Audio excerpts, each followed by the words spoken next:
नमस्कार, मैं हूं कपिल मिश्रा। आप देख रहे हैं हमारा विशेष कार्यक्रम अटेंशन। और अटेंशन में आज चर्चा होगी उपचुनाव की बारी, टेंशन भारी। जी हां, विजयपुर और वीना ये दो सीटें सियासत के केंद्र में हैं। एक तरफ जहां विजयपुर को वापस जीतने के लिए कांग्रेस एड़ी चोटी का जोर लगा रही है और अपने नेताओं को साथ रही है, तो दूसरी तरफ बीना सीट पर भी बीना को जिला बनाने का मुद्दा हावी होता जा रहा है, जो बीजेपी के लिए परेशानी का सबब बना हुआ है। हालांकि बीजेपी और कांग्रेस ये दावा कर रही हैं उनकी पकड़ इन क्षेत्रों में काफी मजबूत है, लेकिन सवाल यह है कि कांग्रेस के पास रामनिवास रावत का तोड़ क्या है और क्या बीना को जिला बनाने का मुद्दा बीजेपी की टेंशन बढ़ा रहा है। आज चर्चा इन्हीं सवालों के आसपास करेंगे, लेकिन सबसे पहले आपको दिखाते हैं एक खास रिपोर्ट।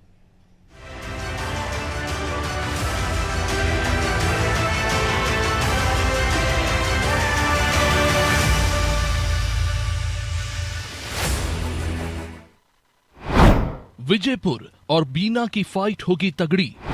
कांग्रेस और बीजेपी की टेंशन भी बढ़ी। विजयपुर सीट पर जहां रामनिवास रावत कांग्रेस के लिए टेंशन बने हुए हैं, तो वही पार्टी गुटबाजी या नेताओं की नाराजगी दूर करने में जुटी है।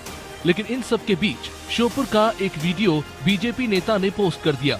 इसमें कांग्रेस नेता राहुल गांधी जिंदाबाद और जीतू पटवारी मुर्दाबाद के नारे लग रहे हैं। अब ऐसा हुआ क्यों, ये आप खुद इन नारों को सुनने के बाद अंदाजा लगाइए।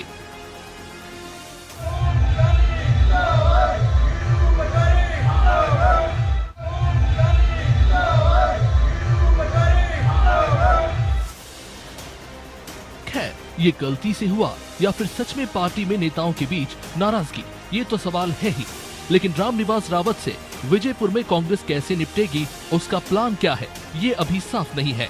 लेकिन कांग्रेस में जिस तरह के हालात दिख रहे हैं, वो उसके लिए चिंताजनक जरूर है और विजयपुर उपचुनाव में इसका खामियाजा भी पार्टी को भुगतना पड़ सकता है। लेकिन अब इस पर कांग्रेस का तर्क क्या है, वो जान लीजिए। कांग्रेसी तो टक्कर दे रही, बीजेपी की हैसियत कितनी है कि उन्हें हमारा उम्मीदवार चुराना पड़ा। दूसरे की बगिया के फूल चुरा के जो लोग अपने बगिया में लगा रहे हैं, पौधा जिएगा कि मरेगा क्या मालूम है। बिना खाद पानी के बीजेपी जो है, खाद के अगर टैंकर भी डाल देगी तब भी वहां पर चुनाव नहीं जीत सकते। कांग्रेस वहां से जीत कर आएगी।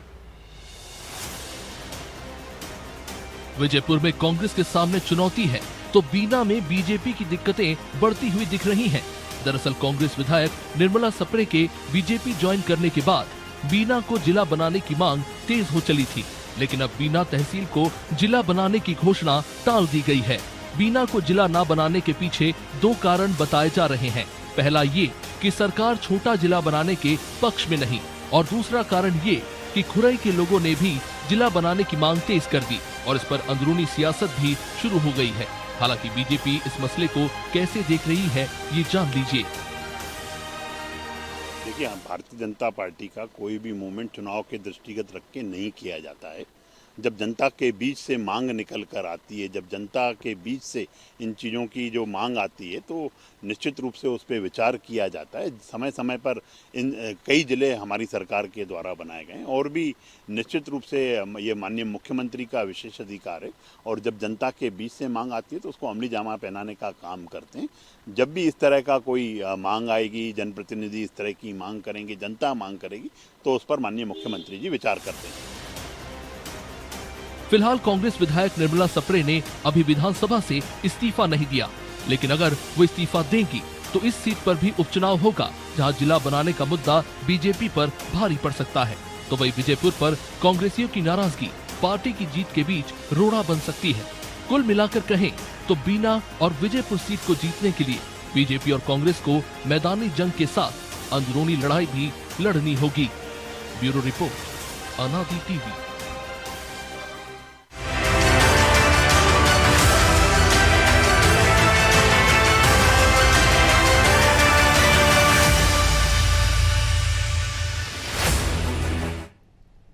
तो देखा आपने उपचुनाव की बारी, टेंशन भारी। जी हाँ, दो विधानसभा सीटों को लेकर टेंशन भारी है और इस पूरे मुद्दे पर चर्चा करने के लिए हमारे साथ जुड़ गए हैं दो वरिष्ठ पत्रकार। परिचय करवा देता हूं, हमारे साथ चैतन्य भट्टे साहब जुड़े हैं और साथ ही देवदत्त दुबे साहब। दोनों मेहमानों का बहुत बहुत स्वागत है। और पहला सवाल जो है मेरा चैतन्य भट्ट साहब आपसे है कि जिस तरीके से विजयपुर सीट पर जो है उपचुनाव की सुगबुगाहट शुरू हो गई है, 6 बार के विधायक रामनिवास रावत ने कांग्रेस का दामन छोड़ दिया था, बीजेपी में शामिल हो गए थे। हाल ही में वो कैबिनेट मंत्री भी बनाए गए हैं, वन मंत्री बनाए गए हैं। ऐसे में क्या कांग्रेस विजयपुर सीट पर रामनिवास रावत का विकल्प खोज पाएगी या नहीं, ये बड़ा सवाल है। क्या कहेंगे? देखिए कपिल जी, जहां तक विजयपुर विधानसभा सीट की बात है तो इसमें कोई संदेह की बात नहीं है कि ये कांग्रेस का गढ़ रहा है और रामनिवास रावत कांग्रेस के ही टिकट पे जीते थे। ये बात अलग है कि मंत्री पद की चाहत में उन्होंने भारतीय जनता पार्टी ज्वाइन कर ली और अपने वादे के अनुरूप भारतीय जनता पार्टी ने उनको कैबिनेट रैंक का मिनिस्टर ही बनाया, जिसको लेकर विवाद भी हुआ कि जब उनसे दूसरे मंत्री से विभाग छीन लिया गया तो उन्होंने अपनी नाराजगी व्यक्त की और वो दिल्ली तक उन्होंने दौड़ लगाई। लेकिन क्योंकि अनुशासन भारतीय जनता पार्टी का एक प्रमुख डंडा है, इसलिए फिर वो मामला वहीं के वहीं रह गया। अब कांग्रेस के सामने एक बात है कि हम किसको अपना प्रत्याशी बनाएं विजयपुर से, जिसमें रामनिवास रावत को हराने की जिसमें क्षमता हो। मुकेश मल्होत्रा का नाम चल रहा है या और भी अन्य नेताओं के बारे में सोचा जा रहा है कि ऐसा कौन सा लीडर है जो रामनिवास रावत को पटकनी दे सकता है, क्योंकि ये भी उनके लिए एक प्रेस्टीज का पॉइंट है कि अगर हमारे आदमी को आपने लिया है तो आप ये मान के चलिए कि हमारा जो वहां पे वर्चस्व है वो कम नहीं हुआ। भले ही आपने हमारे आदमी को ले लिया है, लेकिन हमारा वर्चस्व वहां पर अभी भी बरकरार है। लेकिन कांग्रेस के संग प्रॉब्लम ये है कि वहां गुटबाजी, तो दोनों कांग्रेस और गुटबाजी एक दूसरे के पूरक शब्द हैं।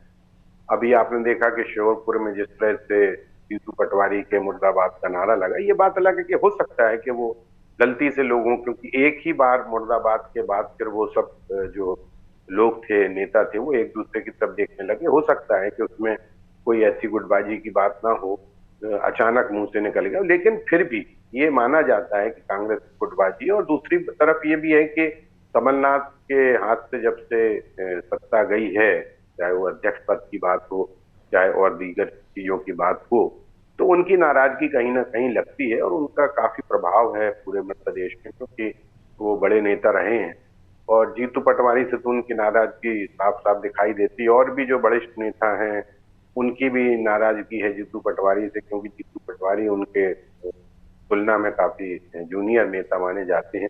लेकिन चूंकि राहुल गांधी का वर्चस्व जो है हाथ है वो जीतू पटवारी के ऊपर है, इसलिए उनका कुछ खास नहीं बिगड़ पा रहा। जबकि चुनाव में अभी हार भी हुई है, सभी लोगों की हार हुई है, विधानसभा में भी हार हुई और लोकसभा में भी कांग्रेस को हार का सामना करना पड़ा। तो ऐसे में जो उनके विरोधी हैं वो जीतू पटवारी के नेतृत्व प्रश्न चिन्ह तो लगा रहे हैं, लेकिन मुझे लगता है कि अभी ऐसा कुछ होने वाला नहीं है। लेकिन ये बात सही है कि जो विजयपुर का चुनाव है वो कांग्रेस के लिए भी एक प्रेस्टीज का सवाल है और भारतीय जनता पार्टी के लिए भी है, क्योंकि अगर रामनिवास रावत जो है भारतीय जनता पार्टी, क्योंकि ये तो तय है कि उन्हीं को प्रत्याशी बनाया जाएगा भारतीय जनता पार्टी की तरफ से, अगर वो हार जाते हैं तो कहीं ना कहीं भारतीय जनता पार्टी को ये सोचना पड़ेगा कि जिस तरह के आयातित नेताओं को हम तवज्जो दे रहे हैं, क्योंकि देखिए जब बाहर के लोगों को आप तवज्जो दोगे तो घर में कहीं ना कहीं विद्रोह होगा। और इसका उदाहरण आप अभी हरियाणा में देख रहे हैं कि कितने तरीके से लोगों ने वहां पे भारतीय जनता पार्टी में भगदड़ मची हुई और 30-35 लोगों ने वहां पे इस्तीफा दे दिया, जबकि भारतीय जनता पार्टी में ऐसा माना जाता है कि वहां किसी प्रकार का किंतु परंतु होता नहीं है, जो कुछ भी हाईकमान तय करता है उसी के हिसाब से चलता है। लेकिन वहां पे भी जिस तरह का विद्रोह दिख रहा है उससे कहीं ना कहीं ये लग रहा है भारतीय जनता पार्टी को भी सोचना होगा कि हम ये बाहर से लाए हुए नेताओं को सम्मान और वो पद दे रहे हैं, तो हमारे जो खांटी कार्यकर्ता हैं जो बरसों से काम कर रहे हैं पार्टी के लिए, उनको उनके मन में कहीं ना कहीं दर्द है और वो दर्द अब खुल के सामने आने लगा है। क्योंकि अब भारतीय जनता पार्टी की लोकसभा में खुद अपनी इतनी सीटें नहीं है कि वो बहुमत के पास आ सके, तो इसलिए भी कहीं ना कहीं जो अंदर से विद्रोह, जो अंदर खलबला रहा था, वो धीरे धीरे सामने आ रहा है। तो भारतीय जनता पार्टी को भी ये सोचना होगा कि अगर रामनिवास रावत को हम टिकट देते हैं और अगर बाई द वो हार जाते हैं तो फिर हमारा अगला कदम क्या होगा, क्योंकि वहां पे भी ऐसा नहीं है कि बीजेपी के वरिष्ठ नेता हैं जो कई वर्षों से संघर्ष कर रहे हैं और वो टिकट भी चाहते हैं, लेकिन दिक्कत वही है कि बाहर से आए हुए नेताओं को न केवल टिकट दी जा रही, बाकायदा उनको कैबिनेट मंत्री बनाया गया। अब कमलेश शाह को लेकर थोड़ा सा विचार विमर्श जरूर चल रहा है कि इनको कैसे किया जाए, क्या किया जाए। लेकिन ये भी एक सोचने वाली बात होगी पार्टी के लिए कि हम अपने लोगों की अगर उपेक्षा करेंगे तो इसका कहीं ना कहीं दंश हमको भोगना पड़ेगा। लेकिन भट्ट साहब मैं पहलू जानना चाहूंगा कि जिस तरीके से आपने कहा है कि वहां से जो प्रत्याशी होंगे वो रामनिवास रावत ही होंगे, बीजेपी के आधिकारिक प्रत्याशी, क्योंकि जैसे कि अनुमान लगाए जा रहे हैं। लेकिन वहां पर दो पूर्व विधायक, बात किया तो सीताराम आदिवासी और साथ ही बात किया तो बाबूलाल मेवरा भी टिकट की मांग कर रहे हैं। यहां तक कि सीताराम आदिवासी ने तो दताल भी ठोक दी है कि टिकट चाहिए, विरोध भी कर रहे हैं वो रामनिवास रावत का। ऐसे में बीजेपी की मुश्किलें क्या वहां पर बढ़ती हुई नजर आएंगी? नहीं, देखिए ये बात तो बिल्कुल सही है कि भाई जब आप घाटी कार्यकर्ताओं की उपेक्षा करेगी कोई भी पार्टी, जो बरसों से काम कर रहे हैं भारतीय जनता पार्टी के लिए बिना किसी स्वार्थ के, बिना किसी लाग लपेट के, अगर वो काम कर रहे हैं और उनके सिर पे आप बाहर से आए हुए नेताओं को, कांग्रेस में जिसकी धारणा ही और सिद्धांत ही अलग है भारतीय जनता पार्टी से, लेकिन सिर्फ क्योंकि उनको लेना था और कैबिनेट मिनिस्टर, मतलब इस तरह से अगर सौदेबाजी हो रही कि हम आपके पास आ जाएंगे, आप हमको मिनिस्टर बनाओगे तो हम आएंगे, तो नहीं आएंगे, बहुत दिन तक तो यही हुआ, आपको चलती रही। तो ऐसे में वहां पे भी विद्रोह की स्थिति है, इसमें कोई संदेह की बात नहीं है। ये बात जरूर है कि चूंकि मध्य प्रदेश भारतीय जनता पार्टी का गढ़ बन चुका है, इसलिए हो सकता है कि उतनी तेजी से या उतने सामने तरफ से जो आपका विद्रोह है वो सामने ना आए, लेकिन इसका खामियाजा कहीं ना कहीं पार्टी को भुगतना पड़ेगा। और ये सोचना चाहिए पार्टी, क्योंकि पिछले दिनों जो बाहर के लोग आए थे और उनको चुनाव में खड़ा किया गया, उसमें बहुत से लोगों की हार भी हुई है। तो जब अंदर ही अंदर आपके अंदर असंतोष होगा तो फिर पार्टी कैसे सरवाइव कर पाएगी, ये थोड़ा भी सोचना भारतीय जनता पार्टी के लिए जरूरी हो गया है। क्योंकि अगर आपके अपने लोग आपसे नाराज, देखिए कभी भी क्या होता है कि जब आपके घर में अगर अंदरूनी लड़ाई चल रही तो पड़ोसी उसका फायदा उठाता है। तो भट्ट साहब ये मान लिया जाए कि सीताराम आदिवासी की जो नाराजगी है, अगर टिकट मिलता है रामनिवास रावत को, तो क्या कांग्रेस जो है सीताराम आदिवासी को टिकट दे सकती है रामनिवास रावत के खिलाफ? बिल्कुल हो सकती है भाई। देखिए जब आप विद्रोह वहां पे हो रहा है तो जो विद्रोही है उसको तुरंत कांग्रेस अपने गले लगा लेगी। ये तो आजकल चल ही रहा है कि जो पार्टी से विद्रोह कर रहा है उसको तुरंत दूसरी पार्टी अपनी गोद में बैठा लेती है। तो अगर सीताराम आदिवासी वहां के अगर सक्षम नेता हैं और उनमें जीतने की संभावना है जो कांग्रेस देखेगी, तो हो सकता है कि उनको टिकट दे दी जाए। लेकिन चैतन्य साहब, लेकिन कांग्रेस के पास कोई ऐसा दमदार उम्मीदवार नजर नहीं आ रहा है विजयपुर से तक कि वो चुनाव लड़े। या तो सीताराम आदिवासी पर दाव खेल सकती है अगर बगावत करते हैं सीताराम आदिवासी भाजपा से, या फिर आपने निर्दलीय प्रत्याशी का नाम जिक्र जो किया है मल्होत्रा जी का, मुकेश मल्होत्रा, जो कि 40,000 लगभग वोट उनको मिले थे। इन दो के अलावा कांग्रेस के पास कोई विकल्प नजर नहीं आ रहा है। नहीं, देखिए ये बात सही है कि उनके पास विकल्प नहीं है, लेकिन कि वो सीट कांग्रेस की मानी हुई सीट है और बहुत लंबे समय से सीट है कांग्रेस की, तो कांग्रेस को ही लगता है कि हमारे हाथ के पंजे के निशान पे वोट दिया जाएगा। प्रत्याशी हो सकता है कि कोई कमजोर हो, लेकिन मुकेश मल्होत्रा अगर बिना किसी पार्टी के 40,000 वोट ले रहे हैं, तो मुझे लगता है कि कांग्रेस की अगर उनको टिकट मिलती है तो हो सकता है कि उनको काफी ज्यादा वोट मिले, क्योंकि अभी तो निर्दलीय में अगर 40,000 कोई व्यक्ति वोट ले रहा है तो इसका मतलब है कि उसकी पकड़ है उस इलाके में। और अगर सीताराम आदिवासी को वोट दिया जाता है, टिकट दी जाती, तो हो सकता है कि उनको भी काफी फायदा मिल जाए इस बात का। भट्ट साहब, सीताराम आदिवासी ने बयान दिया है कि उनकी जाति के समुदाय के 60,000 वोटर हैं और जबकि रामनिवास रावत की जाति के मात्र 15,000 वोटर हैं, इसलिए टिकट उनको मिलना चाहिए जीत के आधार पर। इसको लेकर क्या कहेंगे? देखिए वो तो है, देखिए आदिवासी बहुल इलाका है मध्य प्रदेश में, कोई संदेह नहीं, और तमाम राजनीतिक दल हैं जो वो कांग्रेस आदिवासियों को अपने पक्ष में लाने का प्रयास करते हैं। अभी भारतीय जनता पार्टी के सामने सबसे बड़ा संकट ये है कि पिछले कुछ लंबे अरसे से आदिवासियों पर जो अत्याचार हो रहा है, चाहे वो पाप करने वाला मसला हो, चाहे बच्चों को डूबने वाला मसला हो, बहुत से मसले ऐसे हैं। तो आदिवासियों की जो आपका जो आक्रोश है उसको कांग्रेस भुनाना चाहती है, और तमाम तरह के बयान भी कांग्रेस के नेताओं की तरफ से आ रहे हैं कि जिस तरह से अत्याचार हो रहा है आदिवासियों का भारतीय जनता पार्टी के मोहन सरकार में, तो उसका फायदा भी कहीं ना कहीं कांग्रेस लेने का प्रयास करेगी। और अगर 60,000 वोटर हैं और अगर रामनिवास रावत की वोटर 15,000 हैं, तो निश्चित तौर पर उसका फायदा तो सीताराम आदिवासी को मिल सकता है। और कांग्रेस जो है सीताराम आदिवासी को हथियाने का प्रयास पूरा करेगी। चैतन्य भट्ट साहब, बिल्कुल आप हमारे साथ बने रहेगा और रुक कर लेते हैं। वरिष्ठ पत्रकार देवदत्त दुबे साहब हमारे साथ जुड़े हुए हैं फोन लाइन पर। देवदत्त दुबे साहब, मैं आपसे बात करूंगा बीना विधानसभा क्षेत्र के। निर्मला सप्रे कांग्रेस को छोड़कर बीजेपी में शामिल होती हैं, लेकिन अंदरूनी सतह से जो खबरें निकल के सामने आती थी कि वो बीना को जिला बनाने की कवायद को लेकर बीजेपी में शामिल हुई हैं, और अभी हाल ही में जो कैबिनेट की बैठक हुई उसमें भी ये चर्चा चली थी कि बीना को जिला बनाने की शायद घोषणा हो जाए इस कैबिनेट की बैठक में, लेकिन ऐसा नहीं हुआ है। इसमें दो पक्ष दिए गए हैं कि सरकार छोटे से बीना को जिला बनाने के पक्ष में नहीं है, और दूसरा कारण जो है, जो अंदरूनी राजनीतिक कारण हम कह सकते हैं कि जो भूपेंद्र सिंह हैं वो खुरई को जिला बनाना चाहते हैं, इसलिए अब निर्मला सप्रे और वर्सेस भूपेंद्र सिंह, क्या ये कवायद हो रही है जिस वजह से ये पूरा मामला अटका हुआ है? और ऐसे में क्या निर्मला सप्रे बीजेपी की ही रहेंगी, क्योंकि उन्होंने अभी कांग्रेस की पार्टी से विधानसभा से इस्तीफा नहीं दिया है? देखिए, बीना की बात बन नहीं पा रही है। जिस तरह की भाजपा ने लोकसभा चुनाव में निर्मला सप्रे को बीजेपी के मंच पे लाए और चुनाव जीत चुके, लेकिन उसके बाद ही चल रहा था कि कब इस्तीफा देंगे। तो परिस्थितियां जो सर्वे वगैरह हो रहे हैं उसमें अभी अनुकूलता नहीं दिखाई दे रही पार्टी को, इसी कारण वो सब प्रयास किए जा रहे हैं। इसमें एक ये भी है कि बीना को जिला घोषित कर दिया जाए, शायद इसका फायदा मिले, उपचुनाव जीत जाए। लेकिन खुरई को जिला बनाने के लिए पूर्व मंत्री भूपेंद्र सिंह लगातार प्रयास करते रहे हैं।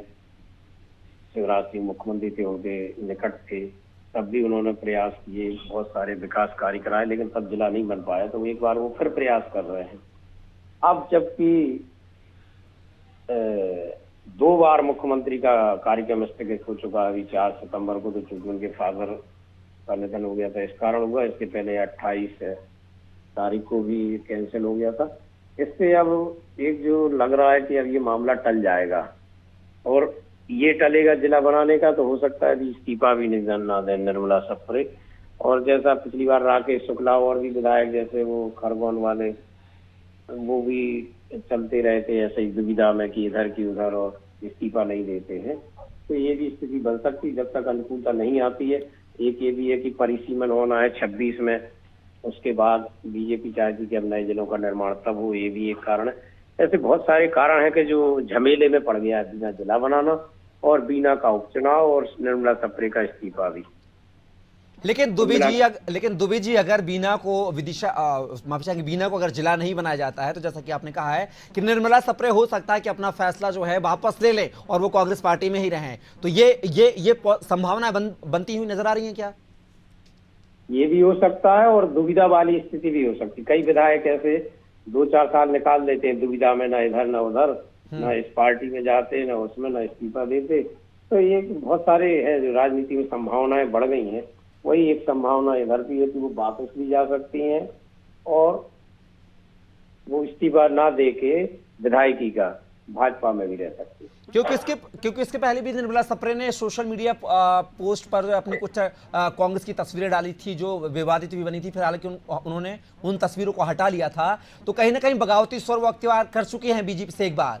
अब पुनः जो बीना को जिला नहीं बनाया गया, इसको लेकर अभी तक तो उनकी कोई ऐसी प्रतिक्रिया सामने नहीं आई है, लेकिन क्या ये पहलू भी माना जाए कि भूपेंद्र सिंह को नजरअंदाज नहीं करना चाहती है भाजपा, इसलिए थोड़ा सा विचार विमर्श करना चाहती है 2026 का, जैसा कि आपने कहा है कि परिसीमन होना है, उसके बाद बीजेपी को कोई फैसला ले? देखिए, पहली बार है जो फिर इतना दुविधा द्वंद बढ़ा है जिले की राजनीति में जी। पिछले दिनों मुख्यमंत्री निवास में सागर जिले के कोर ग्रुप के नेताओं को बुलाया गया, उनसे आपसी सामंजस्य बनाने के लिए कहा गया, क्योंकि खुरई बंद का ऐलान हो गया था मुख्यमंत्री जिस दिन बीना आ रहे थे उसके एक दिन पहले। तो फिर बाद में वो भूपेंद्र सिंह ने अपने लोगों को समझा कि वो स्थगित कराया। तो दुविधा और द्वंद तो बढ़ा है जिले में, और बीना खुरई में कुछ ज्यादा ही बढ़ा है। तो इस कारण जब तक पार्टी अनुकूलता नहीं देखेगी, हमें लगता है आगे नहीं बढ़ेगी। और जिले में जिस तरह की गुटबाजी है उसको भी पार्टी बड़ी गंभीरता से ले रही है कि किस तरह आकर ये चल रहा है सागर जिले में। देवदास दुबे साहब, एक प्रश्न और जानना चाहूंगा। ये जो मेरा प्रश्न है वो विजयपुर सीट को लेकर है। जिस तरीके से लोकसभा की 29 की 29 सीटें मोहन यादव के नेतृत्व में, वीडी शर्मा के नेतृत्व में प्रदेश ने जीत हासिल की थी, प्रचंड जीत हासिल की थी। साथ ही उपचुनाव की बात कर ली जाए अमरवाड़ा की, तो वहां पर कमलेश शाह भी जीत कर आए हैं, कमलनाथ के गढ़ को कहीं ना कहीं तोड़ने की कोशिश की है। तो विजयपुर सीट भी क्या मोहन यादव, वीडी शर्मा हथियाने में कामयाब होंगे या नहीं, या फिर कांग्रेस का गढ़ कही जाने वाली ये सीट कांग्रेस के पाले में ही जाने की उम्मीद है? आपका गणित क्या कहता है? देखिए, उपचुनाव अलग होते हैं, मेन चुनाव, आम चुनाव होते हैं जो वो तो मोदी के नाम पर जीत जाते हैं। लोकसभा चुनाव की मोदी को प्रधानमंत्री बनाना है, और विधानसभा चुनाव में भी अलग चीजें होती हैं, लेकिन उपचुनाव बड़े कठिन होते हैं। और खासकर जब इस्तीफा दे के कोई व्यक्ति दूसरे दल में जाता है तो, और जातिगत समीकरण आप देखें, अमरवाड़ा भी कोई आसान जीत नहीं हुई, पार्टी बड़ी मुश्किल से जीत पाई जब वहाँ पूरा सत्ता संगठन लगा रहा और उनके पास कमलेश साय जैसा प्रत्याशी था जो लगातार 3 बार से वहाँ जीत रहा था, उसकी मजबूत पकड़ थी। लेकिन वहाँ भी पार्टी को मुश्किलों का सामना करना पड़ा। स्थानीय परिस्थितियां बड़ी जिम्मेवार होती हैं उन उपचुनाव में।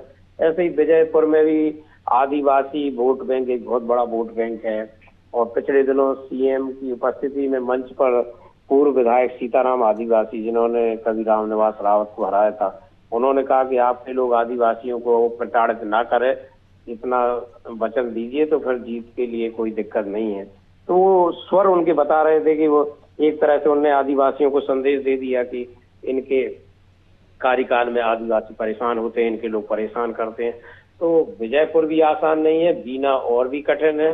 ये उपचुनाव होते हैं, जैसा आपने देखा होगा दमोह का उपचुनाव जब हुआ था, राहुल लोधी को इस्तीफा दिला के कर बीजेपी में लाए, उनको लड़वाया, तो आखिर टंडन जी चुनाव जीत गए थे वहां पर जी, हार हो गई थी बीजेपी की 17,000 वोटों से। जी जी जी। ये उपचुनाव इसलिए तो पार्टी बहुत प्रयास कर रही। विजयपुर में बहुत सारी घोषणाएं हुई, मुख्यमंत्री करके आए हैं, शिलान्यास हो रहे हैं, बीना को जिले का दर्जा बना के अनुकूलता लाई जा रही। तो ये सब होता ही है कि उपचुनाव सत्ताधारी दल के लिए बड़े मुश्किल भी होते हैं, और मैनेजमेंट की दम पर जीतने की ये कवायद होती है उपचुनाव में, कोई भी दल सरकार में हो। जी अभी फिलहाल तो कठिन परिस्थितियां हैं दोनों जगह, विजयपुर और बीना में। जी। चैतन्य भट्ट साहब, आपका क्या आकलन कहता है विजयपुर सीट को लेकर? क्या ये चुनाव कांग्रेस के गढ़ में बीजेपी वर्सेस बीजेपी होने वाला है? क्योंकि जिस तरीके से सीताराम आदिवासी ने मन से भरे मन से का एक संकेत देने की कोशिश की है, विरोध के स्वर अख्तियार किए हैं, तो ऐसे में क्या ये चुनाव बीजेपी वर्सेस बीजेपी होगा या फिर बीजेपी वर्सेस कांग्रेस? देखिए, जिस तरह से अभी दुबे जी ने बताया कि उन्होंने भरे मंच से सीताराम आदिवासी ने ये संदेश देने की कोशिश की मुख्यमंत्री को, भारतीय जनता पार्टी को, कि आपके राज्य में आदिवासियों पे अत्याचार हो रहा है, उनको तंग किया जा रहा है। और पिछले 2-3 महीने में जिस तरह की घटनाएं आदिवासियों के साथ घटी हैं, उससे ये बात पुख्ता भी हो गई है कि उनके साथ कहीं ना कहीं अत्याचार हो रहा है। तो ये बात भारतीय जनता पार्टी के लिए बहुत गंभीरता से सोचने वाली बात है, क्योंकि एक बहुत बड़ा तबका जो है वो विजयपुर में आदिवासियों का है, और सीताराम आदिवासी उनके अच्छे खासे माने हुए नेता माने जाते हैं। उनको हटाकर अगर आप रामनिवास रावत को वहां से टिकट देते हैं तो निश्चित तौर पे ये तो देखिए, जो भी व्यक्ति है, जो पार्टी का पुराना कार्यकर्ता है, उसके सिर पे अगर आप बाहर से लाए हुए लोगों को ला दोगे तो उसमें विद्रोह की भावना होगी। और जब इस तरह की बात है कि आदिवासियों के साथ अत्याचार हो रहा, तो ये बात तो सीताराम आदिवासी ने लोगों को तक पहुंचा दी है कि देखिए कि अगर हमारे साथ अत्याचार हो रहा है तो इसके लिए जरूरत है कि हमारा रिप्रेजेंटेशन हो वहां पे। अगर हमारा रिप्रेजेंटेशन होगा तो हम आपकी आवाज उठा सकते हैं। और चैतन्य भट्ट साहब, आपको बता दूं कि 2018 के चुनाव में यही सीताराम आदिवासी ने बीजेपी के टिकट से रामनिवास रावत को चुनाव हराया था, और अब वही विरोध के स्वर अख्तियार कर रहे हैं। तो कहीं ना कहीं रामनिवास रावत की जो मुश्किलें हैं वो भी बढ़ती हुई नजर आ रही हैं। बिल्कुल। और चलिए, समय का अभाव है और इस चर्चा का हिस्सा आप दोनों मेहमान बने, चैतन्य भट्ट साहब आप, साथ ही देवदत्त दुबे साहब आप भी। आप दोनों का बहुत बहुत धन्यवाद, शुक्रिया जो आपने अपना कीमती समय दिया। तो आज उपचुनाव की बारी टेंशन भारी में हमने बात की है 2 विधानसभा सीटों की। पहली विजयपुर में होने वाले विधानसभा उपचुनाव की, जहां पर बीजेपी वर्सेस बीजेपी ये चुनाव होने जा रहा है। वहीं कांग्रेस की भी मुश्किलें कम होने का नाम नहीं ले रही हैं, क्योंकि जिस तरीके से जीतू पटवारी का विरोध वहां पर शिवपुर में दर्ज हुआ है, राहुल गांधी जिंदाबाद और जीतू पटवारी मुर्दाबाद के नारे लगे हैं, तो कहीं ना कहीं दोनों ही पार्टियों में टेंशन है। वहीं बात की जाए बीना की, तो बीना में जिला न बनने से निर्मला सप्रे कहीं ना कहीं अंदरूनी तरीके से नाराज हैं, और अब देखना होगा कि क्या वो कांग्रेस के प्राथमिक सदस्य विधानसभा से इस्तीफा देती हैं या नहीं, या फिर अपना जो डिसीजन था वो पलटती हुई नजर आएंगी। ये देखने वाली बात होगी। फिलहाल के लिए हमारी इस खास पेशकश उपचुनाव की बारी टेंशन भारी में बस इतना ही। आप बने रहिए अनादि टीवी के साथ। नमस्कार।